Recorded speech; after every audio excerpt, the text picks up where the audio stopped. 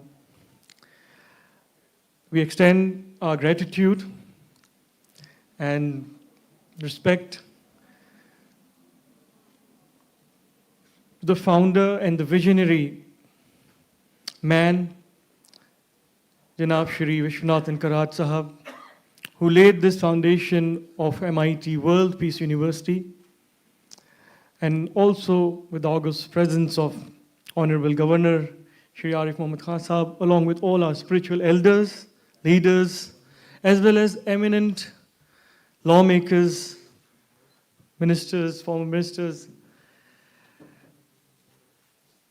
This is a moment where India is leading the G20 presidency. And the world is looking up to us and our leadership role. As today, the world's largest democracy, governance. At the beginning, when the video for the World Peace Dome was shown, Karat Sahab emphasized on one particular line which he said very, very powerfully. And I'm really happy and wish that 1.4 billion Indians say that with all their heart and all their might. What he said was, my government of India. This is what we all as Indian has to take the ownership, irrespective of which party is at the center, which party is at the opposition, we are all Indian, and contribution of every Indian will show up when we say that is my government of India. I think it is important to have the spiritual ethics, and this topic is so important. Spiritualization of politics, as well as to have that understanding which makes the responsibility given to the lawmakers by the citizen of India not only as a job but also a sacred trust, मुकद्दस अमानत. एक अमानत के तौर पे हम उसका हक अदा करें. जो हमें अमानत मिली है उसमें कोई खयानत ना हो. There should be no mistrust, because people are looking up to. ये हमारे हिंदुस्तान की खूबसूरती है कि सरपंच हों, उसके बाद विधायक होते हैं, लेजिस्लेटर्स हैं, मेयर्स बनते हैं, पार्षद हैं, बट उनके पास लोग अपनी समस्याएं लेके जाते हैं, अपने दिलों का हाल सुना जाते हैं. बारगाह गरीब नवाज अजमेर शरीफ में करार साहब, बिकॉज स्पिरिचुअलिटी की बात हो रही है, मैं वक्त तो ज़्यादा नहीं लूँगा. बचपन से हमें एक चीज़ सिखाई जाती है, और ये सिर्फ इसलिए नहीं कि वो एक आध्यात्मिक जगह, बल्कि वो एक इंसानियत की जगह. किसी भी मजहबी सरहदों से या मजहबी दूरियों से परे हट के एक इंसानियत की जगह है. तो हमें हमारे बुज़ुर्गों से यही सिखाया जाता है कि दरबार में जो भी लोग आएँ, ना तो उनका नाम पूछें, ना उनका मज़हब पूछें, ना ज़बान पूछें, किस प्रांत से आएँ, किस स्टेट से आएँ, किस खित्ते से आए, ये पूछें. अगर पूछना है तो सिर्फ एक बात पूछें कि हम आपकी क्या सेवा कर सकते हैं. How can we serve you. अगर कोई ज़रूरतमंद आता है, अगर आपके पास वो दुनियावी सरमाए हैं, रिसोर्सेज हैं, तो go ahead and help them. अगर आपके पास भी वो रिसोर्सेज नहीं है तो ऊपर वाले ने ये दो हाथ दिए, ये हाथ उठा के उनके लिए दुआ कर दें, क्योंकि दुआ से बेशक तकदीरें बदलती हैं, मोहब्बतें बढ़ती हैं. वो ताकत होती है पावर ऑफ प्रेयर्स के अंदर. So this is an incredible moment for all of us to rejoice this shared commitment of what India and the spiritual ethos of India is. Right from Kashmir to Kanyakumari to Gujarat to West Bengal. जब हम बात करते हैं आदि शंकराचार्य की, जो आपने फरमाया, आपने कहा अद्वैता के बारे में, non duality, oneness of being, कि कोई दूजा नहीं है. वो नूर जो है, उसी चीज़ को आगे बाबा गुरु नानक ने भी फरमाया, एक नूर से सब जन है उपजे. No differences.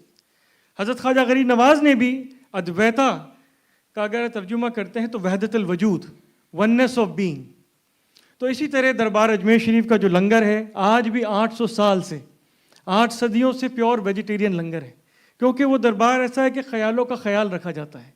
यही हम एक्सपेक्ट करते हैं कि जो हमारे लॉ मेकर्स हैं वो भी हर भारतीय के ख्यालों का भी ख्याल रखें, कि किसी भी हमारे अल्फाज से, किरदार से, किसी ऐसे बोलने से कि किसी का दिल ना टूटे, क्योंकि दिल वो मुकद्दस जगह है जहाँ पे रब बसता है.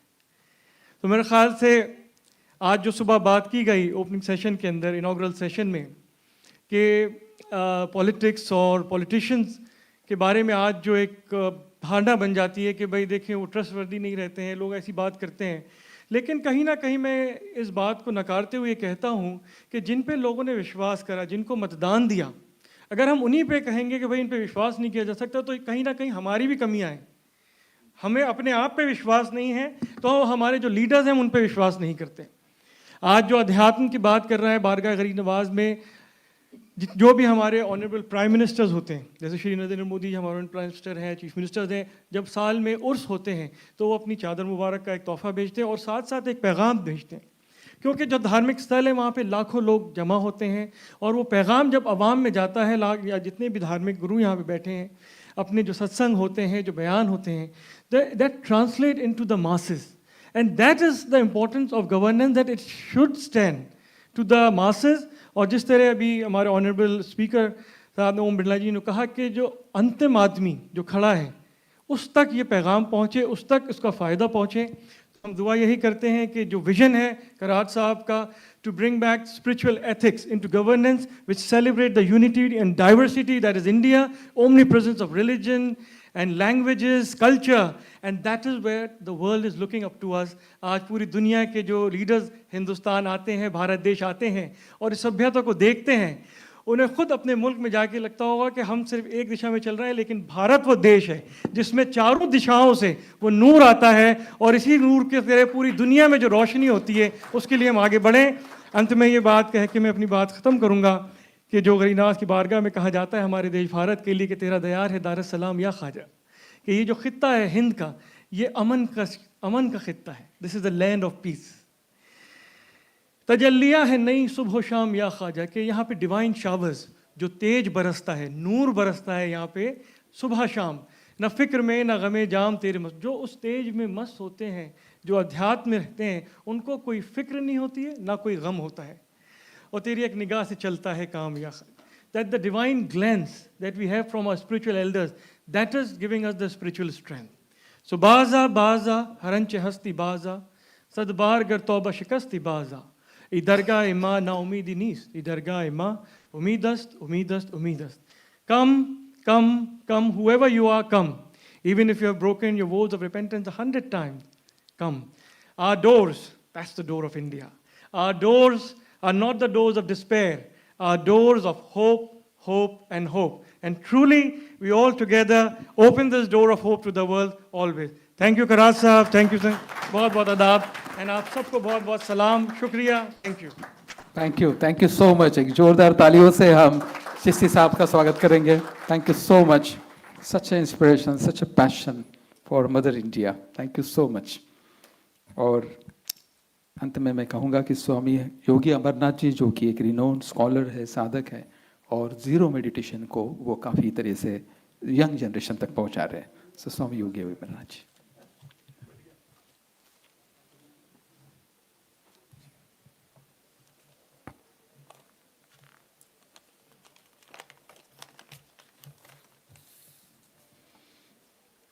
मंच पर आरिफ मोहम्मद खान साहब जैसे ज्ञानी हैं, सामने करार सर जैसे इतने धर्मगुरु बैठे, तो मेरी हालत थोड़ी अर्जुन जैसी हुई है। और सामने भी जो गण है, मैं सभी को तहे दिल से प्रणाम करता हूँ। और वक्त कम है, मैं इतना ही कहूँगा, स्पिरिचुअलाइजेशन ऑफ पॉलिटिक्स, आध्यात्मिकीकरण जो है वो पॉलिटिक्स का नहीं, आज सारे मानवीय जीवन का जरूरत है। सारे मानवीय जीवन का, it is need of an hour for the politics नहीं, अध्यात्म, spiritualisation of entire human life की जरूरत है। हम बहुत अलग जगह पहुंच चुके हैं 2023 में। अभी एक ही बात है, धर्म और अध्यात्म ये क्या है, हम समझ नहीं पा रहे हैं।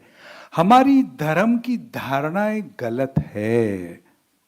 सबका धर्म अलग कैसे हो सकता है? How is it possible that we all have different religion? हमारे उपासना पद्धति में फर्क है। Way of worship can be different, but religion can not be different. Meaning of religion is the duty, कर्तव्य, केवल कर्तव्य। एक शब्द में धर्म की व्याख्या, परिभाषा केवल कर्तव्य। इन कॉन्टेक्स्ट, इन रिलेवेंस कुछ और जोड़ना है तो स्पिरिचुअल डिसिप्लिन, अनुशासन, नैतिकता, नीति, न्याय, ये धर्म की परिभाषा है। हम जो लेबल लगाते हैं वो गलत है, आगे भी गलत रहेंगे। आने वाली पीढ़ी का हम नुकसान कर रहे हैं। ये धर्म है ही नहीं, ये उपासना पद्धतियां हैं। क्यों हम वो लेबल की चर्चा करें? अध्यात्म शब्द कैसे बना? अधिक आत्मा। अधिक आत्मा का मतलब है आत्मा की अनुभूति में रहना। Remain in the inner experience of the soul.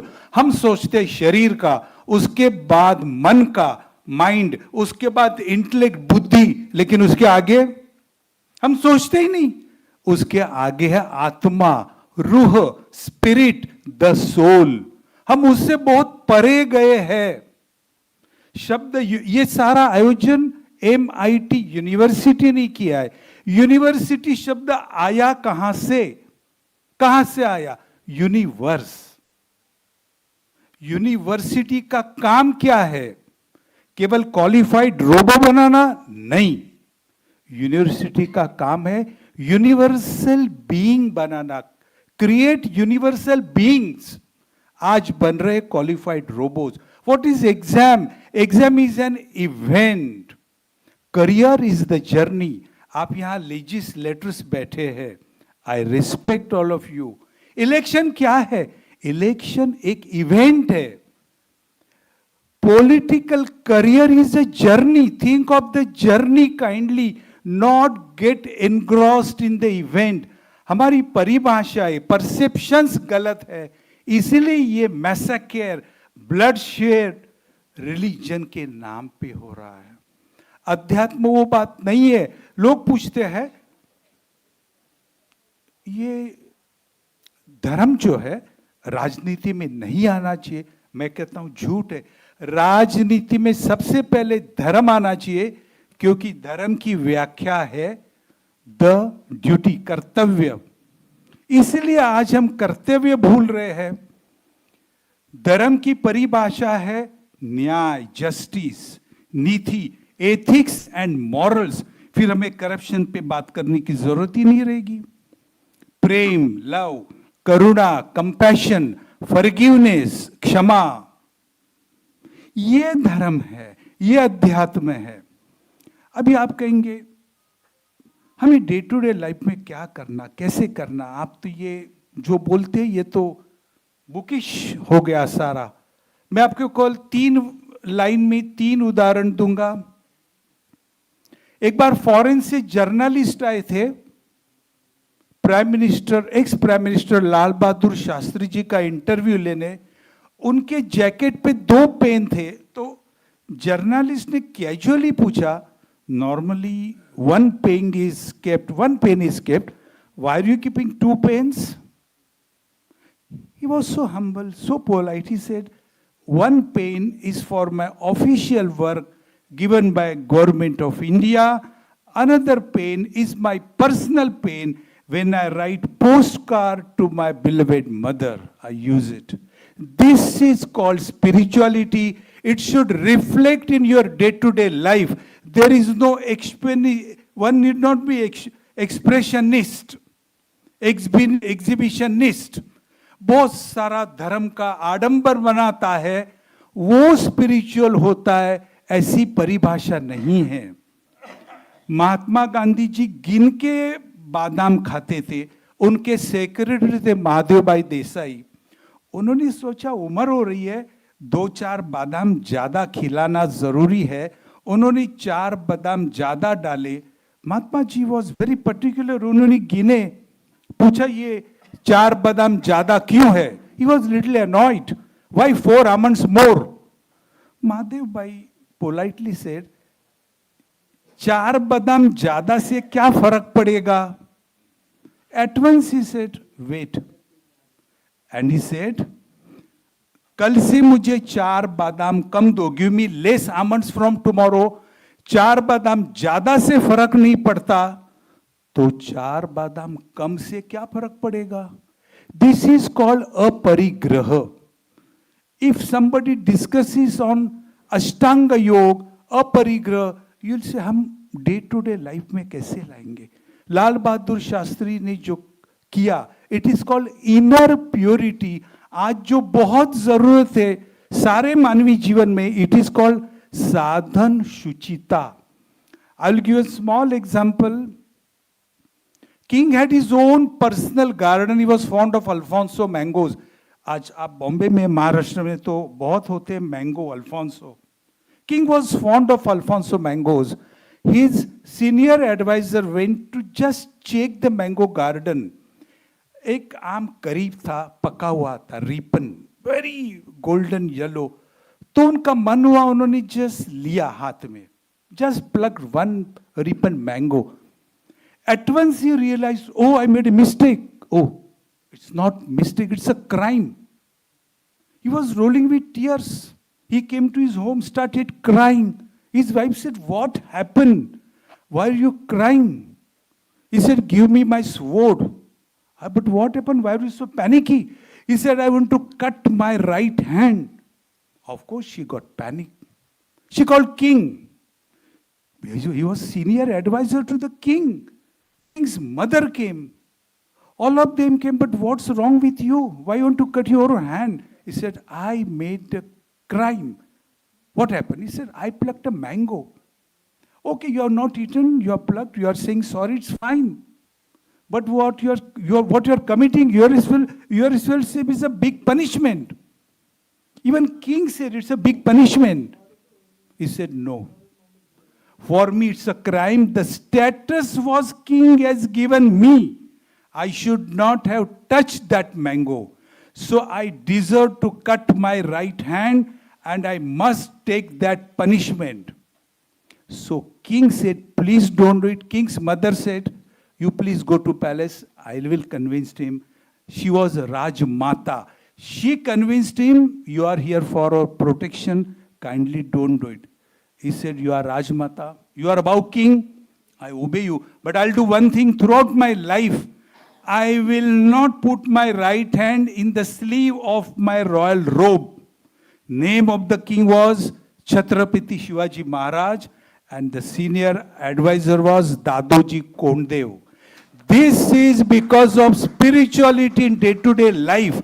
ऐसे अध्यात्म रोजाना जिंदगी में पनपना चाहिए तो आपके अगल बगल में जो लोग आएंगे उनके ऊपर इन्फ्लुएंस होगा, चाहे आपके पार्टी के हो, अपोजिट पार्टी के हो, वर्कर हो या जनता हो, कॉमन मैन हो. It will reflect on their life. Its spirituality will reflect in your own life. It has nothing to do with puja, worship, abhishek, etc. I would say with folded hands, you may go to temple, church, masjid, gurudwara. Please worship living gods. As Swami Vivekananda said, worship living gods. Out of 750 shloks of Gita, I will tell you one line as a legislator. Sarva bhuta hite rataha. Take any decision in your life, make any policy, how and why. Sarva bhuta hite ratha. जिसमें सबका भला हो, केवल वही निर्णय मैं लूंगा और कोई निर्णय मैं कभी भी नहीं लूंगा. भूत का मतलब all the living being, not only human being. उसमें अगर हित नहीं है मैं निर्णय नहीं लूंगा. ये गीता का एक लाइन ध्यान में रखेंगे वेदांत का, आपके हाथ से अहित नहीं होगा. और समत्वम योग उच्चते, समत्व बुद्धि में रहो, ऑल आर इक्वल, सब में मैं और सब मुझ में. ये वेदांत का अर्क है, इसेंस ऑफ वेदांत. जो सामने है सभी मुझ में है तो भला मेरा द्वंद्व कैसे होगा, मेरा विरोध प्रिंसिपली होगा, पर्सनल लेवल पे नहीं होगा. चाहे लीडर ऑफ अपोजिशन हो, चाहे मेरा कंटेस्टेंट हो, वही मुझ में है, मैं सब में है. रावण के अंदर भी राम था, कंस के अंदर भी कृष्ण था. All are equal. समत्वम योग उच्चते के लिए आपको एक छोटी रिक्वेस्ट है, दिन में 24 घंटा है, केवल 10 मिनट मेडिटेशन कीजिए, ध्यान कीजिए. कोई कॉम्प्लिकेशन नहीं है. Be still. Stillness of mind will give you tremendous mental power, concentration, analyzing power, memory, decision power, which are required for day-to-day life. Just sit still, focus on your breathing, nothing to do with religious rituals at all. And my last request to all the legislators, आप school खोलेंगे, you'll open school, colleges and universities, it's fine. Please open school of consciousness everywhere, wherever you get chance. Roadmap is ready with MIT University of Senior Karat sir and Rahul sir. School of consciousness means जहाँ philosophy of all the religions, cult sect, सारे विश्व के philosophy का essence पढ़ाया जाएगा. It is need of an hour. School of consciousness खोलने की कोशिश करना. वक्त कम है, फिर भी आपने सुना. मैं बहुत बहुत आभारी हूँ. धन्यवाद, धन्यवाद, धन्यवाद. Thank you so much sir, thank you so much sir, क्योंकि हमारे महामहिम जी का जो एयर फ्लाइट है it is at 6 o'clock, so he needs to, बस इतना ही कहूँगा कि school of consciousness and ultimate reality, ये जो स्कूल है वो माननीय कराड़ साहब की जो बुद्धि है, जो उनका विजडम है, जो उनका विजन है, उसके अनुसार MIT वर्ल्ड पीस यूनिवर्सिटी में we have already started that. Thank you so much. And now we are coming to the presidential address, chief address of the day for this spiritual round table session. महामहिम honourable Arif Mohammad Khan ji से मैं नम्र विनंती करता हूँ कि कृपया हमें मार्गदर्शन करें इस बारे में.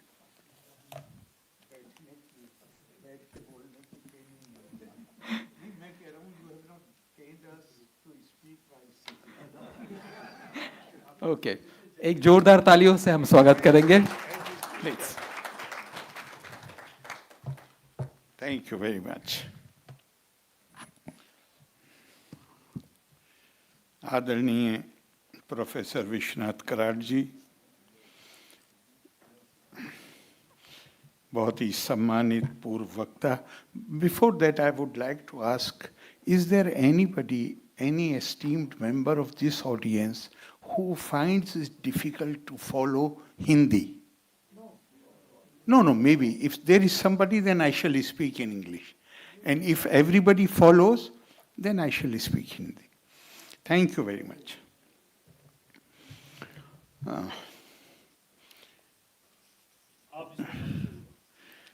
नहीं, मुझे जिक्र करना चाहिए. मैं यही कहने जा रहा था कि मेरे प्रतिनिधि भी यहाँ बैठे हुए हैं, जहाँ पे मैं रहता हूँ वहाँ के प्रतिनिधि भी बैठे हुए हैं, भारती साहब. भारतीय जीवन परंपरा 4 आश्रम है: ब्रह्मचर्याश्रम, गृहस्थाश्रम, वानप्रस्थ, सन्यास. सबसे महत्वपूर्ण आश्रम गृहस्थ आश्रम. चूंकि बाकी जो आश्रम हैं वो निर्भर करते हैं गृहस्थ आश्रम पर. और गृहस्थ आश्रम, आप चाहे डॉक्टर हैं, इंजीनियर हैं, आप होटल में काम करते हैं, आप बिजनेसमैन हैं, आप यूनिवर्सिटी में पढ़ाते हैं, ये सब वो है जो ब्रह्मचर्य, normally it is translated celibacy, that is all right. ब्रह्मचर्य का मतलब था वो समय जिसमें आप ज्ञान अर्जन करते, और वो चूंकि होना चाहिए कि जहां आपका ध्यान कहीं ना बटे, इसलिए ये स्वाभाविक था कि ब्रह्मचर्य के बीच में आप विवाह नहीं करते. तो वो है period when you have devoted yourself for the acquisition of knowledge. उसके बाद जो आश्रम आता है जिसमें कोई भी प्रोफेशन हो, कोई वोकेशन हो, कोई कॉलिंग हो, वो सब गृहस्थ आश्रम. हमारी परंपरा हमें क्या कहती है? उसमें आप विधायक हैं. Hello Rajiv ji, how are you? आप विधायक हैं, आप चुने हुए प्रतिनिधि हैं, वो भी गृहस्थ आश्रम है. तो गृहस्थ आश्रम हमको, मुझे बहुत अच्छी बात लगी स्वामी जी, सिर्फ पॉलिटिक्स नहीं, जीवन की समग्रता. तो वो हमें हमारी संस्कृति बताती है कि गृहस्थ आश्रम को किस तरह जीना है. ब्रह्मा निष्ठो गृहस्था स्यात् तत्व ज्ञान परायणा यद यद कर्ता प्रकिर्विता तद ब्रह्मानी समर्पयेत. जिस भावना के साथ अपने इष्ट देव के सामने मंदिर में आप जाते हैं, मस्जिद में जाते हैं, चर्च में जाते हैं, सिनागोग में वहां जब जाते हैं तो आप दिल से बात करते हैं, क्योंकि आपको मालूम है अगर मैं गलत करूंगा तो जिसके सामने मैं सर झुका रहा हूं वो मेरे दिल की बात जानता है। तो हमारी परंपरा हमें ये कहती है कि गृहस्थ जीवन उस तरह जीना है।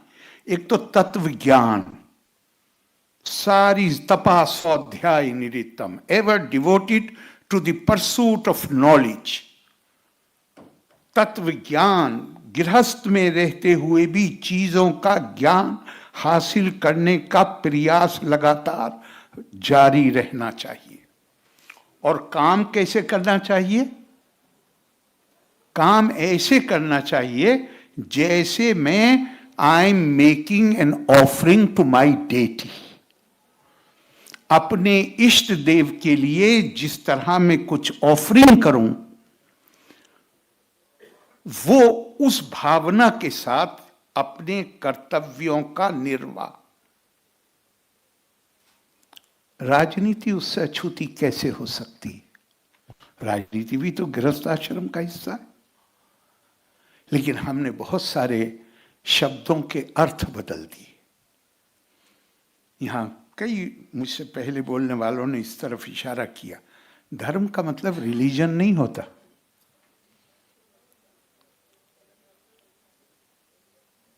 और स्पिरिचुअलाइजेशन, आध्यात्मिकता,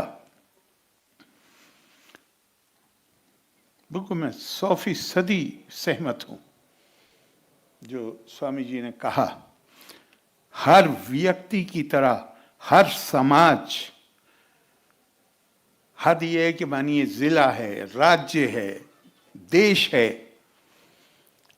कुछ ना कुछ विशेषता होती। भारत की विशेषता है आध्यात्मिकता। क्योंकि रिलीजन तो एक तरह से देखा जाए तो रिलीजन के सेंस में तो प्रेस्क्राइब्ड चीजें होती हैं।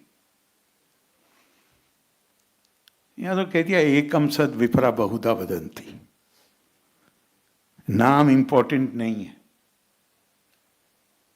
वो जो सच्चाई है वो तो एक है। उस तक पहुंचने के 1000 तरीके। Swami Vivekananda, Chicago parliament of religions, रुचि नाम वैचित्रिया दिर्जु कुटुल नाना पद्युशाम निर्णाम एको गमियस्तुम से पैसा मांडवे। फिर वो जिस तरह विभिन्न नदी नाले अपने स्रोतों से निकलकर समुद्र में लीन हो जाते हैं, हम इंसान भी, मानव भी अपनी अपनी प्रकृति यान्ति भूतानि, महाभारत में आता है। Each one does according to the disposition on which one is born. इसी तरह प्रभु हम अपनी अपनी प्रवृत्ति, अपनी प्रकृति के अनुसार विभिन्न रास्ते लेते हुए सीधे टेढ़े मेढ़े आखिरकार आप में ही लीन हो जाते। और इससे भी मुझे और भी दूसरे भी बहुत हैं, इतने सुंदर हैं आध्यात्मिकता को लेकर। आकाशात पतितम तोयम यथा गच्छति सागरम सर्वदेवा नमस्कारा केशवम प्रीति गच्छति।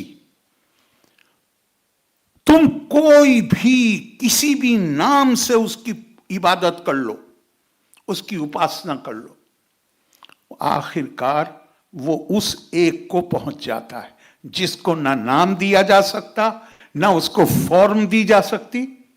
यतो वाचो निवर्तन्ते अप्राप्या मनसा सहा। और भगवान बुद्ध ने कहा अनक्षर से धर्म से श्रुति का देश न चाका। जिसको हमारे जैन दर्शन में इसको अनेकांतवाद की थ्योरी दी गई। अंधगजन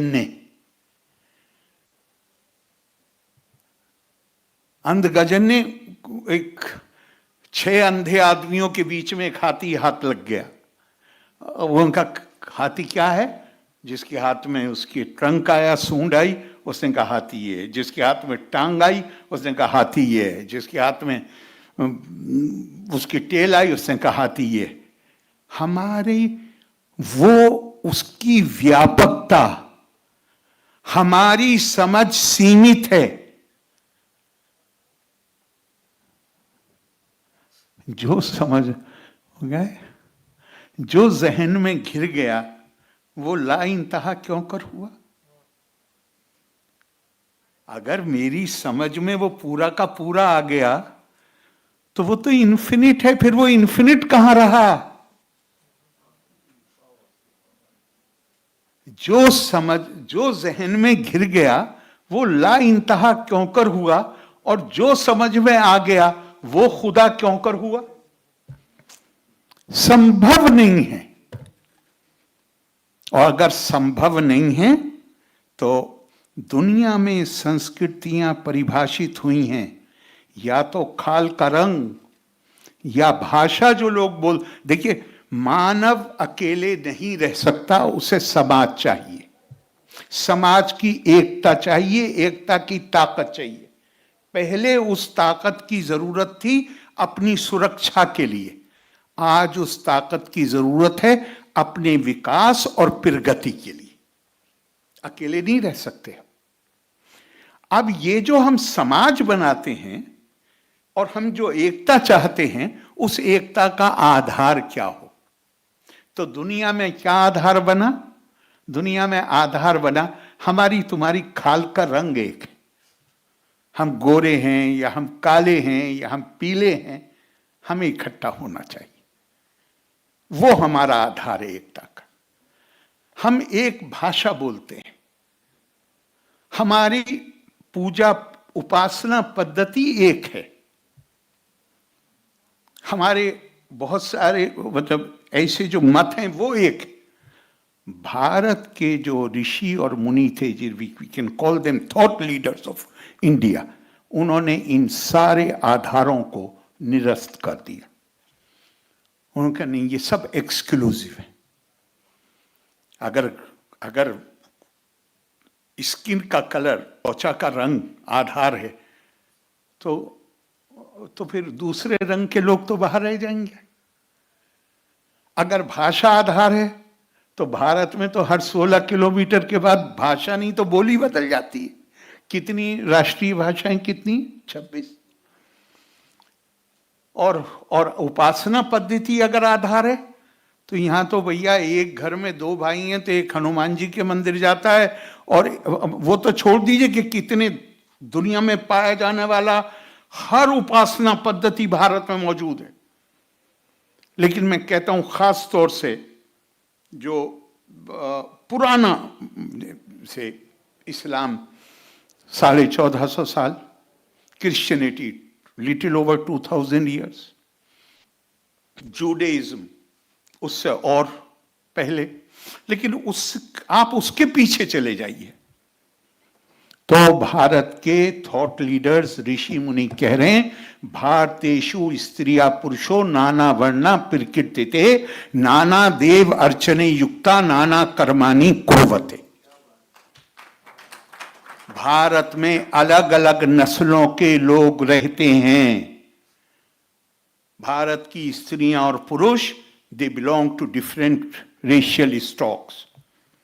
उनके रस्मों रिवाज, their customs and rituals are different. They worship different gods. आप आज देख लीजिए, बहुत से घर देखेंगे आप, 2 बहनें हैं, एक सोमवार को व्रत रखती है, एक मंगलवार को व्रत रखती है। अब झगड़ा करें इस बात पे? अगर इस डिफरेंस की वजह से झगड़ा कर, अगर ये झगड़े का बेसिस है तो भारत में तो घर घर टूट जाएगा। भाई अलग अलग मंदिरों में जाते हैं। नहीं, हमारे यहां तो बहुत आसानी से बता दिया, ये नाम है केवल, एकम सद विप्र बहुधा वदंती। और पॉलिटिक्स आपने बहुत, स्वामी जी ने वो बहुत ही सुंदर महाभारत से कोट किया।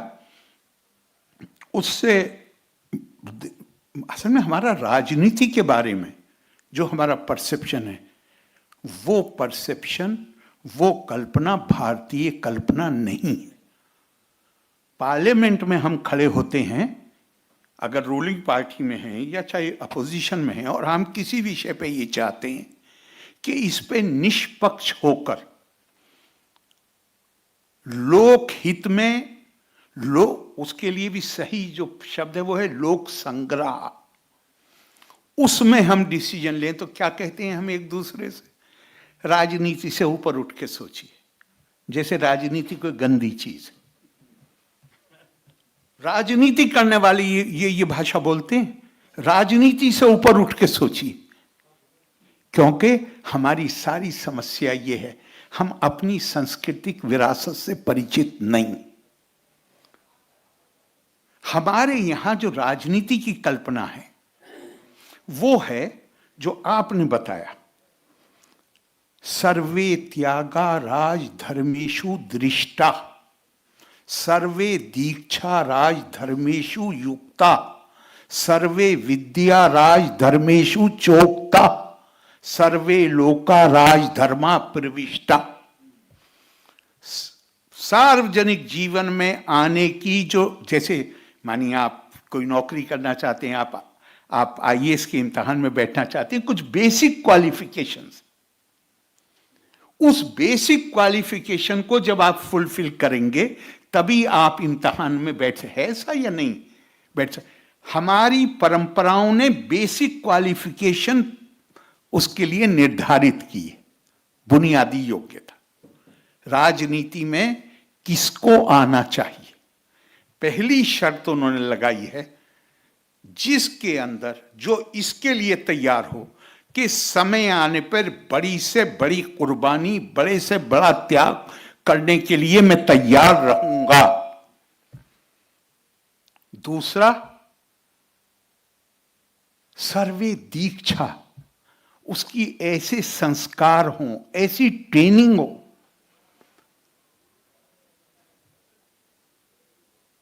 फिर विद्या, उसके लिए चोकता का, फिर वो उसकी चौथी क्वालिफिकेशन बताई, हर प्रकार के लोग जहां उसको वो महसूस करे कि ये सब मेरी जिम्मेदारी, न मैं द्वेष रागो न मैं लोभ मोहो, मदो नैव मैनैव मात्सर्य भावा, न धर्मो न चार्थो न कामो न मोक्ष, चिदानंद रूपा शिवो हम शिवो। ये बुनियादी क्वालिफिकेशंस हमारी। मैं आपको एक और छोटा सा बताता हूं। एक महान महिला महाभारत की, कुंती, जब महाभारत के बाद बहुत वर्षों के बाद धृतराष्ट्र, गंधारी, कुंती, उन्होंने फैसला किया वानप्रस्थ का। पांडवों ने बहुत समझाया और कहा कि बच जाइए, वो नहीं माने। अब ये उनका फैसला अपनी जगह मजबूत है, वो चलते हैं। पांडव उनको रुखसत करने के लिए उनके साथ चलते हैं। कुछ दूरी पर जाकर मां कुंती ने कहा कि बस अब ठहर जाओ, बहुत दूर आ गए। क्या खूबसूरत, मैं कहता हूं कुछ जरूरत नहीं किसी भी चीज की। आध्यात्मिकता भी समझ में आ जाती है, राजनीति भी समझ में आ जाती है, शासन कैसे चलाया जाए वो भी समझ में आ जाता है। कुंती कहती हैं, युधिष्ठिर को एड्रेस करती हैं, निर्वत्सुआ कुरु श्रेष्ठ भीम सिया दिभीसा, धर्मेते ध्यातम बुद्धि मन सते महदस्तुचा। बस अब रुक जाओ, भीम और दूसरे भाइयों को लेकर राजधानी वापस जाओ। तुम्हारे ऊपर हुकूमत, शासन चलाने की जिम्मेदारी है। शासन तुम्हें कैसे चलाना है? धर्मेते ध्यातम बुद्धि, your reason, your intellect must be established in righteousness. मन सते महदस्तुचा, और तुम्हारा हृदय और तुम्हारा दिमाग, कुल मिला के मानस, वो मानस बड़ा होना चाहिए जिसमें हर किसी के लिए जगह होनी चाहिए। आध्यात्मिकता कुछ और नहीं है। डॉक्टर राधा कृष्णन हमारे पूर्व हमारे राष्ट्रपति रहे हैं। उन्होंने अपने एक भाषण में इतनी खूबसूरत बात कही। उन्होंने कहा, सभ्य जीवन जीना है अगर, तो करुणा का भाव अपने अंदर पैदा करना पड़ेगा। और अगले वाक्य में कहते हैं कि करुणा का भाव महिलाओं में नैसर्गिक तौर पर आता है क्योंकि वो जननी है। पुरुषों को इसके लिए, इस भाव को बढ़ाने के लिए, इस भाव को अपने अंदर प्रवाहित करने के लिए एक चैतन्य प्रयास करने पड़ेंगे। Conscious men need to make conscious efforts to cultivate the feeling of compassion. Compassion,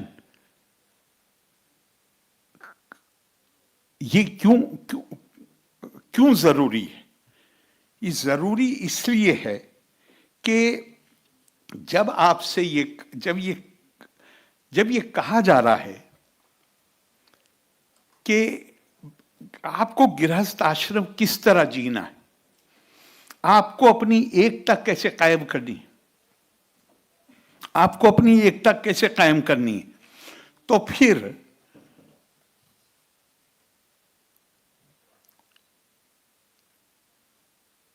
एकता तो तभी कायम, मैं आपको कहूं, मुझे नहीं पता, महाराष्ट्र में भी जरूर कोई ना कोई ऐसी कहावत होगी। उत्तर प्रदेश का मुझे याद है अपने गांव का, जहां कहते थे कि परिवार इकट्ठा तब रहता है जब बड़ा भाई छोटे भाई के बच्चे को गोद में लेकर खिलाता है। मुझे अच्छी तरह याद है, मैं अपने पिता की गोद में कभी नहीं गया, लिया ही नहीं उन्होंने कभी, हमेशा चचाओं की गोद में खेला। मेरे पिता अपने भाइयों के बच्चों को गोद में लेते थे, मुझे कभी गोद में नहीं लेते थे। ये उत्तर प्रदेश, ये बात समझिएगा, ये हमारे परिवार में ये थे कि परिवार तब साथ रहता है जब एक भाई दूसरे भाई के बच्चे को गोद में लेकर खिलाता है। तो हमारी तो पूरी मैं जो बात कह रहा था कि दुनिया में संस्कृतियां परिभाषित होती हैं रेस से, भाषा से, आराधना पद्धति से, हमारी नहीं, हमारी परिभाषित होती है, हमारी सभ्यता परिभाषित होती है आत्मा से। क्यों? क्योंकि बाकी चीजों में आप कुछ लोगों को अंदर लेते हैं, कुछ को बाहर छोड़ देते हैं। आत्मा से जब आप परिभाषित करते हैं, दुनिया में डेमोक्रेसी, महिलाओं को वोट नहीं था। क्यों? क्योंकि यूरोप ये मानता था कि महिलाओं में आत्मा नहीं होती, काले लोगों में आत्मा नहीं होती, जानवरों में आत्मा नहीं होती, इसलिए हमें उनका शोषण करने का अधिकार है। भारत ने बावजूद इसके कि हमारी लिटरेसी रेट बहुत लो था, साक्षरता बहुत नीचे थी, हमने शुरुआत की अपने लोकतंत्र की यूनिवर्सल फ्रेंचाइज से, क्योंकि हमारे लिए संभव नहीं था। भले ही व्यवहारिक तौर पे हम जितने भी पतन का शिकार हुए हों, लेकिन विचार के स्तर पे हमारे लिए संभव नहीं था कि हम महिला और पुरुष में भेदभाव कर सके। और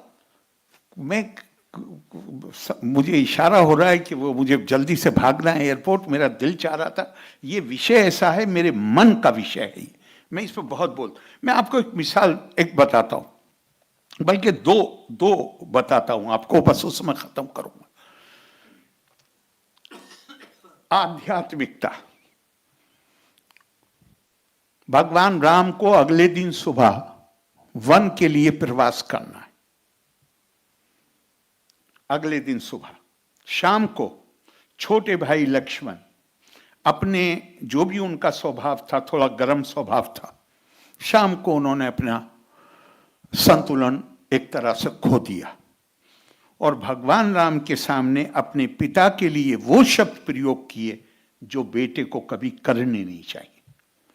भगवान राम आराम से सुनते रहे और जब उन्होंने गुस्सा निकाल लिया बाप के खिलाफ, हमारा बाप जिम्मेदार है परिवार की कठिनाइयों के लिए, हमारा बाप जिम्मेदार है इन कष्टों के लिए जो अब हमें भोगने पड़ेंगे, तो भगवान राम ने दो लाइन में सारा मामला खत्म कर कहा, दहो मिति या बुद्धिर्विद्या सापिर कीर्तता नाहम देहश्ची दातमेत बुद्धि विद्यते भन्यते।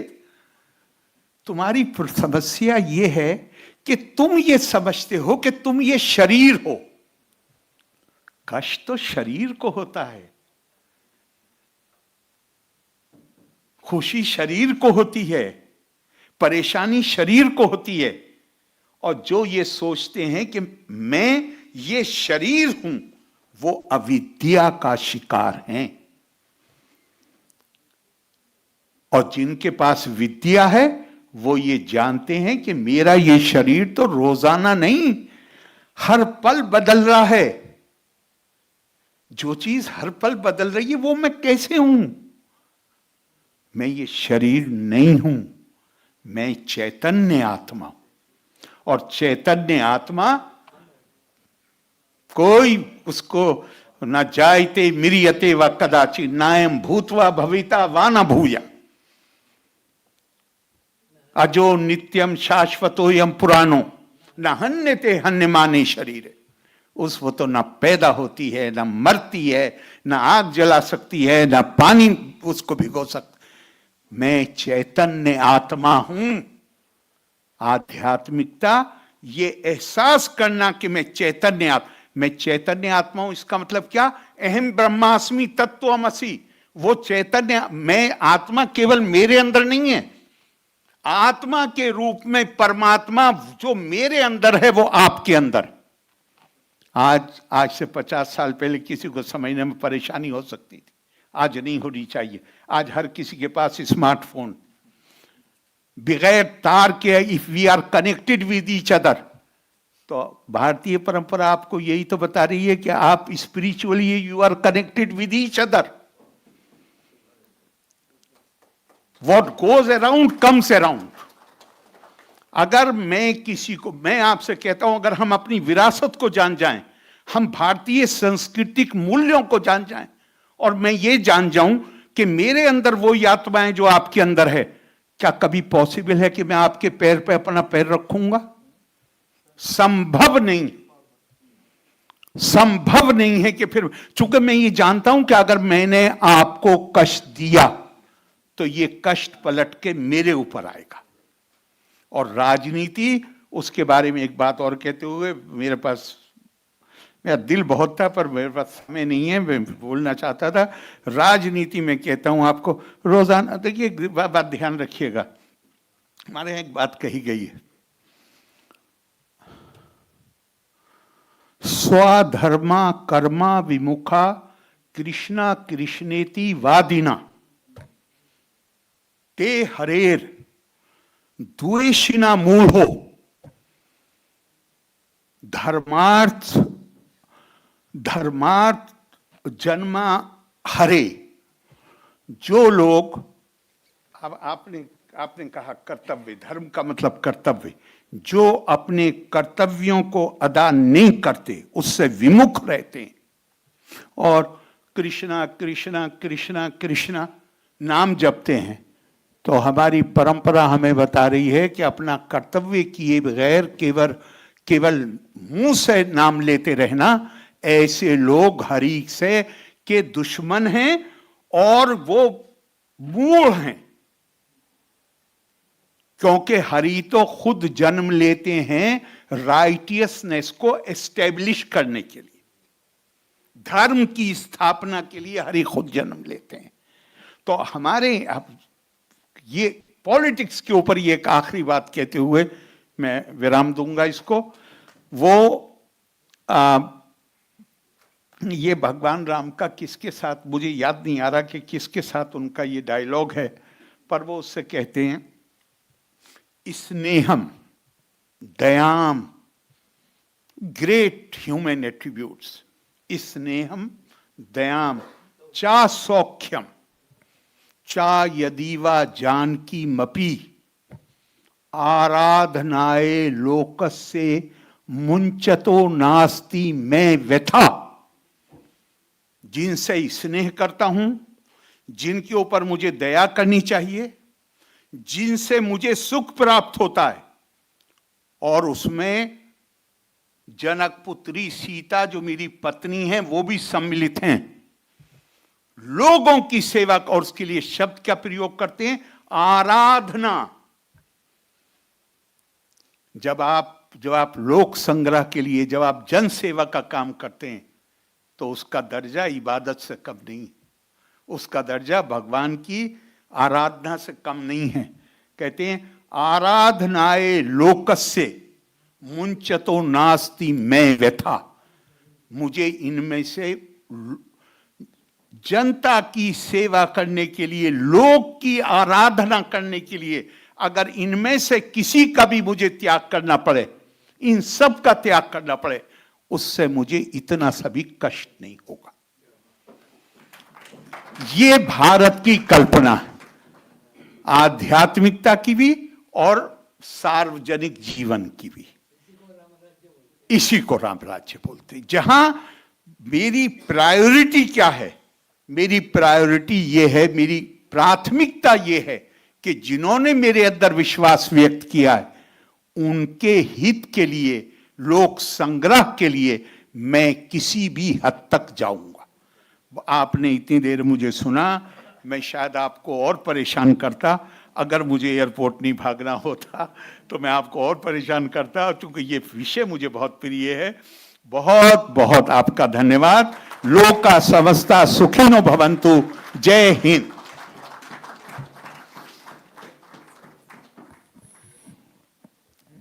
मेरे हिसाब से एक बहुत जोरदार तालियों से हम महामहिम गवर्नर जी का स्वागत करते हैं। Thank you so much sir, thank you so much.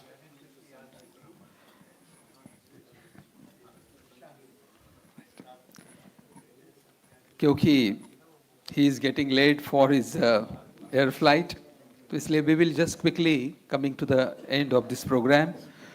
Before the program concludes there will be a photograph, जिसमें हमारे पास जो यहाँ पर फोल्डर है, उसमें हमको सबको यहाँ पर जो अतिथिगण है उन्हें खड़े रह के एक जो फोटोग्राफ है जल्दी से कराइए। बाकी जो लोग हैं वो भी यहाँ पर आ सकते हैं। We will be having this like this, please। और लाइए ये सब जल्दी से।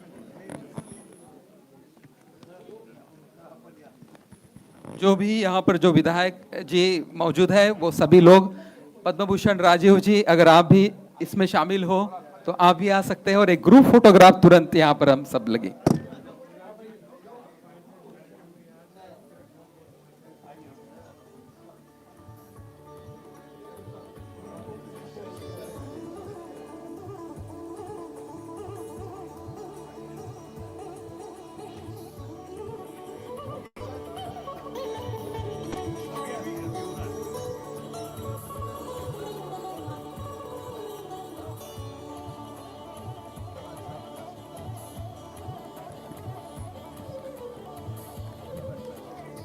Thank you so much, Mahamahim, Governor of Kerala, Arif Mohammad Khan ji, revered Professor Dr. Vishwanath Karad ji, Swami Narsimanand ji, Swami Vigyananand ji, Swami Yogi Amarnath ji, Dr. Sampananand Mishra ji, Haji Said Salman Chishti ji, Rabi Iskel, Isaac Malekar ji, Swami Vigyananand ji की,